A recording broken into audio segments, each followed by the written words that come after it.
ሌሊቱ በከባድ ነጎድጓድ ይናወጣል። ዝናቡ ልክ እንደ ጅራፍ ይጋረፋል። በህንድ የሙምባይ ሰማይ የተቆጣ ይመስላል። በድንገት አንድ ጥቁር መኪና ጭልጭል በሚል የመንገድ መብራት ስር ቆመ።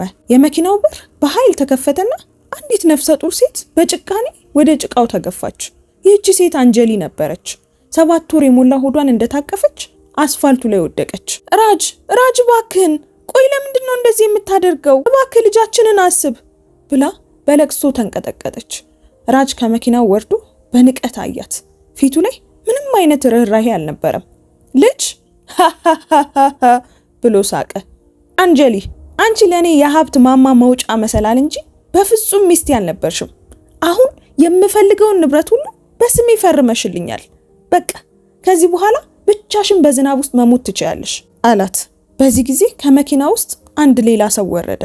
የአንጀሊ የልብ ጓደኛ ፕሪያ ነበረች። ፕሪያ ዣንጥሏን ይዛ ወደ አንጀሊ ተጠጋችና በሚሰቀጥጥ ድምፅ እንዲህ አለቻት። አይ አንጀሊ፣ ሁሌም የዋህ ነበርሽ። ራጅ ላለፉት 2 ዓመታት የኔ ነው። አንቺ በየቀኑ በኩሽና ስትለፊ፣ እኛ ግን በሳሎን ስለ ወደፊት ህይወታችን እናቅድ ነበር። ምን ነው ቀናሽ እንዴ? ያ በየቀኑ የምሰጥሽ ሻይ ለምን እንግዳ ጣዕም እንዳለው አስበሽ ታውቂያለሽ? ምክንያቱም መድኃኒት በገዛ እጄ ጨምርልሽ ስለነበር ነው።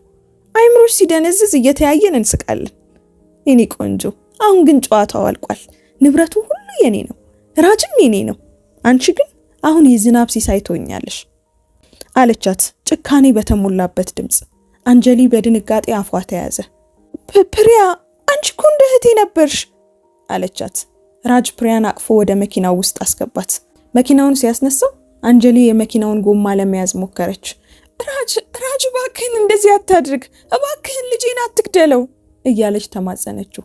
ራጅ ግን መኪናውን በኃይል አስነሳና ጭቃውን ፊቷ ላይ አዝንቦባት በዛ ጨለማ ውስጥ ብቻዋን ጥሏት ሄደ።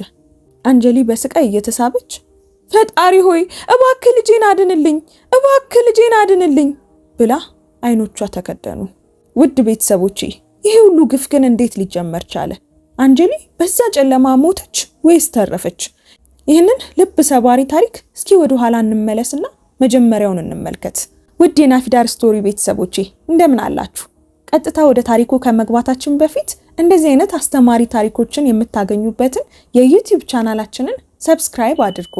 ከየት ሆናችሁም እንደምትከታተሉን አስተያየት መስጫው ላይ ጻፉልን። አሁን ወደ ታሪካችን እንግባ።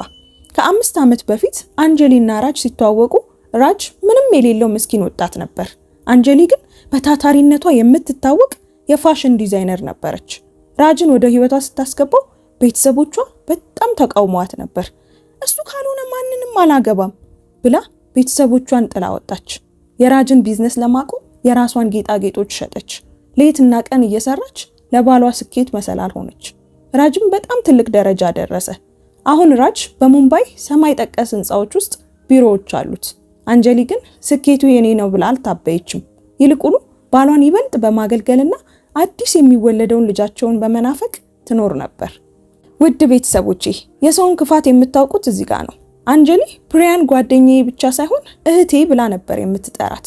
ፕሪያ ስራ አጥታ ስትቸገር የኔ ቤት ያንቺም ነው ብላ በገዛ እጇ ወደ መኝታ ቤቷ ያስገባቻት አንጀሊ ነበረች።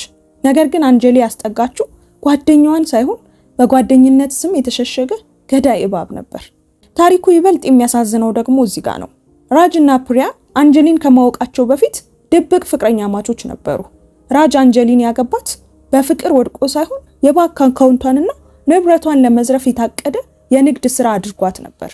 ፕሪያ ደግሞ ያንን ንግድ ከውስጥ ሆና የምታመቻች ሰላይ ነበረች።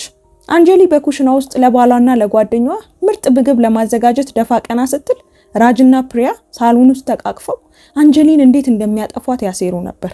በዛች ቤት ውስጥ የሚበላው ምግብ በአንጀሊ ላብ የመጣ ነበር።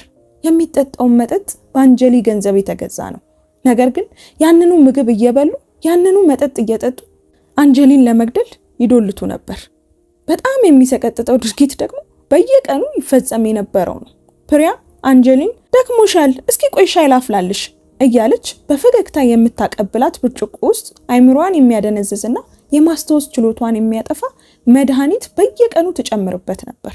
አንጀሊ ሻዩን ስትጠጣ ራጅና ፕሪያ አይን ላይን ተያይተው በክፋት ፈገግ ይሉ ነበር። መድኃኒቱ መስራት ሲጀምር አንጀሊ ያልሆነ ነገር ማየት ትጀምራለች። ነገሮችን ትረሳለች፣ ትቃዣለች።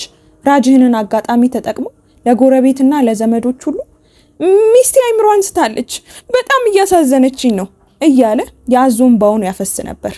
ራጅ በቀን ውስጥ አንጀሊ አይዞሽ የኔ ውድ ሚስት እያለ የሚያቅፋት ባል ቢመስልም ምሽት ላይ ግን አንጀሊ በዛ መድኃኒት ሰክራ ስትተኛ እሷን ጥሏት ወደ ፕሪያ ክፍል ይሄድ ነበር።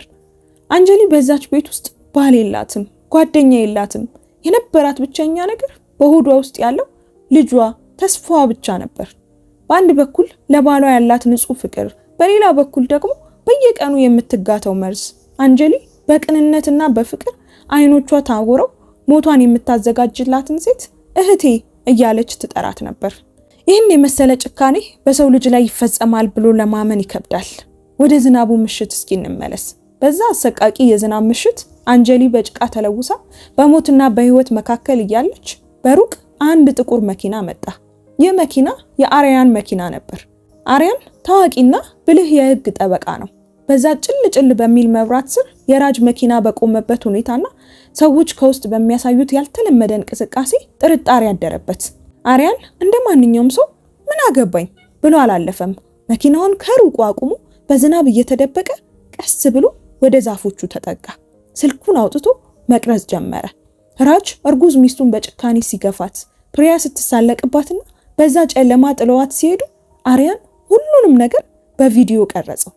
ውስጡ በቁጭት ቢነድም እንደ ህግ ባለሙያነቱ ግን የመጨረሻው ድል የሚገኘው በማስረጃ ነው የሚለውን መርህ ያውቅ ነበር። መኪናው እንደሄደ አሪያን በፍጥነት ወደ አንጀሊ ሮጠ። አይዞሽ እህቴ እኔ ያለሁልሽ ደርሼልሻለሁ እያለ በዛ ከባድ ዝናብ ውስጥ አቅፎ ወደ መኪናው አስገባት። በዛች ምሽት አሪያን ለአንጀሊ የደረሰላት ወንድም ብቻ ሳይሆን ለወደፊት ህይወቷ የፍትህ በር ነበር። አይዞሽ እባክሽ አይዞሽ፣ አትፍሪ፣ ተመልከችኝ እኔ ነኝ እያለ ያረጋጋት ነበር። ሆስፒታል እንደደረሰች ዶክተሮቹ ህይወቷን ለማዳን ቀዶ ጥገና ያስፈልጋታል አሉ። አሪያን ሁሉንም ወጪ ሸፍኖ ከጎኗ ቆመ። በዛ ምሽት አንጀሊ አንዲት ቆንጆ ሴት ልጅ ወለደች። ስሟንም ዲያ አለችው። ትርጉሙም ብርሃን ማለት ነው። ለሚቀጥሉት 2 ዓመታት አሪያን ቤቱን ለአንጀሊ ከፈተላት። አንጀሊ መጀመሪያ ላይ በጣም ተስፋ ቆርጣ ነበር። ቆይ ለምን ተረፍኩ? ልጅስ በዚህ ክፉ ዓለም ምን ትሆናለች እያለች ታለቅስ ነበር። ታዲክ አባቷ ያደረገውን ነገር እንዴት ነው የምነግራት እያለች ትጨነቅ ነበር። አሪያን ግን በየቀኑ ከጎኗ እየተቀመጠ ስነ ልቦናዋን ይገነባው ነበር። አንጀሊ በደንብ ስሚኝ፣ አንቺ እኮ ለባለቤትሽ ስኬት መሰላል የሆንሽ ጠንካራ ሴት ነሽ። ያ መሰላል አሁንም አላለቀም። ክፋት ለጊዜው ሊያሸንፍ ይችላል፣ ነገር ግን እመኚኝ መጨረሻው ውድቀት ነው። ንብረትሽንና ክብርሽን ማስመለስ አለብሽ። ለልጅሽ ዲያ ስትይ መቆም አለብሽ እያለ ያበረታት ነበር። አሪያን አንጀሊን እንደገና ሰራት። በህግ ትምህርት፣ በቢዝነስ አነጋገር፣ በራስ መተማመን አሰለጠናት። የድሮዋን ልዝብና ተላላ አንጀሊን ትታ ዓለም የምትፈራትንና የምታከብራትን ማያ እንድትሆን አደረጋት። አንጀሊ ስትለወጥ አሪያን በአይኑ እያየው ነበር። ከአንጀሊ አይን ውስጥ ለቅሶ ጠፍቶ ጽናት መጣ። አለባበሷ ተቀየረ። አነጋገሯ ጥርት ያለና ትዕዛዝ ያለው ሆነ። አሪያን የአንጀሊን ሀብትና ንብረት የሚያስመልስበትን እያንዳንዱን የህግ ወጥመድ በዝምታ አዘጋጀ።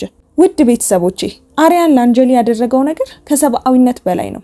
አንድን የተሰበረች ሴት አንስቶ ንግስት ማድረግ የሚችለው እንደ አሪያን ያለ ንጹህ ልብ ያለው ጀግና ብቻ ነው። አሁን አንጀሊ ዝግጁ ናት።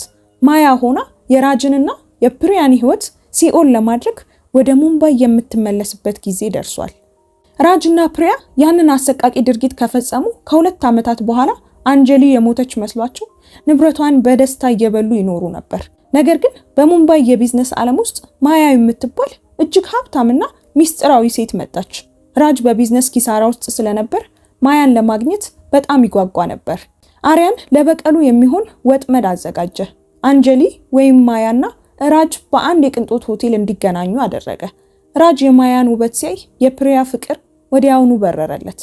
ፕሪያ አንቺ ደደብ ነሽ፣ ማያን ግን ያት እስኪ የዓለምን ሚስጥር የምታውቅ ጎበዝና ቆንጆ ሴት ናት እያለ በቤታቸው መጨቃጨቅ ጀመሩ። ራጅ ለማያ ያለውን ፍቅር ለማሳየትና አብሯት ለመስራት ሲል ፕሪያን ከቤት እስከ ማባረር ደረሰ። ፕሪያ በገዛ እጇ የፈጠረችው ሰይጣን መልሶ እሷኑ በላት። ማያ ለራጅ አንድ ወረቀት አቀረበችለት። ራጅ እኔ አብሬ መስራት እፈልጋለሁ፣ ነገር ግን አብሬህ የምሰራው ንብረትን ሁሉ በዋስትና ካስያዝክ ብቻ ነው አለችው። ራጅ በስስት ታውሮ በስሜት ሰክሮ ምንም ነገር ሳይመረምር ፈረመ። ያ ወረቀት ግን የቢዝነስ ውል ሳይሆን በአንጀሊ ስም የነበረውን ሀብት በሙሉ ለልጇ ለዲያ የሚመልስ የኑዛዜና የውክልና ሰነድ ነበር። የስምምነቱ ማጠቃለያ ድግስም ተዘጋጀ። ራጅና ፕሪያ በዛ ድግስ ላይ ተገኝተዋል። ራጅ ማያን አቅፎ ዛሬ የኔ ሆንሽ አላት። ማያም በዝግታ ፈገግ አለች። ድምጿ ተቀየረ። ራጅ በዛ ዝናብ ምሽት የጣልካት ሴት ምን እንደምትል ታውቃለህ አለችው። ራጅ ደነገጠ። ድምጿን አውቆታል። አንጀሊ በዝግታ ያደረገችውን ዊግ አወለቀችው። ፊቷ ላይ የነበረውን ሜካፕም አጠፋችው። አንጀሊ? ራጅ በድንጋጤ ቃላት አጠሩት። ፕሪያ እግሯ ስር ያለው ምድር የተከፈተች መሰላት። አዎ ራጅ እኔ ነኝ አንጀላ። የሞትኩ መስሏችሁ ነበር አይደል? ነገር ግን የእናቶች አምላክ አልፈቀደም። ተረፍኩ። የጣልከው እኔን ብቻ ሳይሆን የገዛ ደምህን ልጅህንም ጭምር ነበር አለችው። በዚህ ጊዜ አሪያን ከኋላው የፖሊስ ሰራዊት ይዞ ገባ። ራጅና ፕሪያ በግድያ ሙከራ፣ በሴራና በአንጀሊ ላይ መድኃኒት በመስጠት አይምሮዋን ለመንካት በመሞከራችሁ ተከሳችኋል አለ አሪያን። ራጅ ተንበርክኮ የአንጀሊን እግር ለመያዝ ሞከረ። አንጀሊ ይቅርበኝ፣ ተታልዬ ነው፣ ፕሪያ ናት ይህንን ሁሉ ያደረገችው እያለ እንደ ፈሪ መጮህ ጀመረ። ፕሪያም በተራዋ ራጅን መሳደብ ጀመረች። ሁለቱም እርስ በርሳቸው ሲሰዳደቡ ፖሊሶች በካቴና አስረው ወደ መኪናው ወሰዷቸው። በሙምባይ አውራ ጎዳና ልክ አንጀሊን እንደጣሏት ሁሉ አሁን እነርሱ በውርደት ተጎትተው ሲሄዱ ህዝቡ ሁሉ ምራቁን ተፋባቸው። አንጀሊ ወደ ቤቷ ተመለሰች። አሪያን በሩን ከፈተላት። ትንሿ ዲያ እማዬ እያለች ሮጣ መታ ተጠመጠመችባት። አንጀሊ አሪያንን አየችው። አሪያን ላደረክልኝ ሁሉ ምን እንደምል አላውቅም አለችው። አሪያን እጆቿን ያዘና ምንም አትበይ፣ እኔ የረዳሁሽ አንቺ ጠንካራ ስለሆንሽ ነው። አሁን ግን ከበቀል ይልቅ ፍቅር ይገባሻል አላት።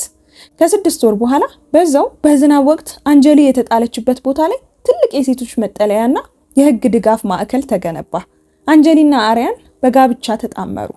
ክህደት የቱንም ያህል ጨለማ ቢሆን የእውነት ፀሐይ ስትወጣ ግን ሁሉንም ታጠፋዋለች። ውድ የናፊዳር ስቶሪ ቤተሰቦቻችን የዛሬውን ታሪካችንን እንዴት አገኛችሁት? ሐሳብ አስተያየታችሁን ኮሜንት ላይ ጻፉልን። ታሪኩን ከወደዳችሁትም ላይክ እና ሼር አድርጉት። በቀጣይም እንደዚህ አይነት አስተማሪ ታሪኮችን የምታገኙበትን የዩቲዩብ ቻናላችንን ሰብስክራይብ በማድረግ ቤተሰባችንን ተቀላቀሉ። እናመሰግናለን። ቸር ቆዩን።